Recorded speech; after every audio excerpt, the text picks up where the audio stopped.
انسان کی زندگی آزمائشوں سے بھری ہوئی ہے، کبھی تنگی، کبھی دکھ، کبھی بیماری، کبھی رشتوں کے دکھ اور کبھی رزق کی کمی۔ ایسے وقت میں دل ٹوٹ جاتا ہے، حوصلے جواب دینے لگتے ہیں، مگر اسلام ہمیں ایک ایسا ہتھیار دیتا ہے جو ہر مشکل میں آسان بنا دیتا ہے۔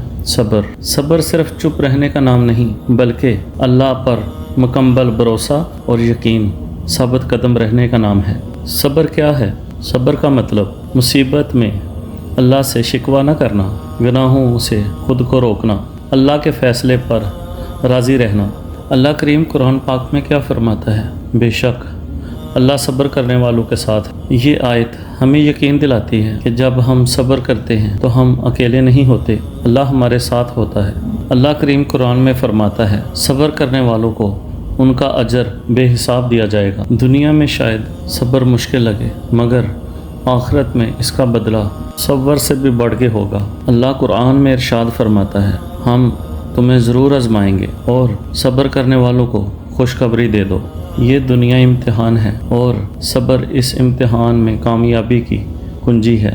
رسول پاک صلی اللہ علیہ وآلہ وسلم نے فرمایا، مومن کا معاملہ بڑا عجیب ہے، اس کے ہر معاملے میں بلائی ہے، اگر اسے تکلیف پہنچے تو صبر کرتا ہے، یہ بھی اس کے لیے خیر ہے۔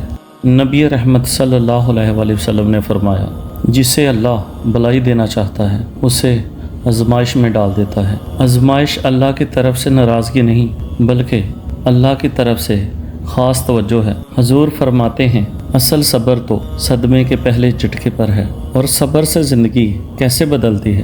دل مضبوط ہو جاتا ہے، گناہوں سے حفاظت ہوتی ہے، اللہ پر یقین بڑھتا ہے، مشکلات رستہ بدل لیتی ہیں، دعا قبول ہونے لگتی ہے، زندگی میں سکون آ جاتا ہے۔ اکثر ہم جلدی مایوس ہو جاتے ہیں، مگر ہم نہیں جانتے کہ صبر کے بعد اللہ کی مدد کتنی قریب ہو جاتی ہے۔ اللہ کریم قرآن میں فرماتا ہے، انہی لوگوں پر ان کے رب کی طرف سے رحمت اور برکت ہے۔ اے اللہ، ہمیں صبر کرنے والوں میں شامل فرما، ہمارے دلوں کو مضبوط کر دے، ہماری آزمائشوں کو ہمارے لیے رحمت بنا دے اور ہمیں اپنی رضا عطا فرما۔ آمین یا رب العالمین۔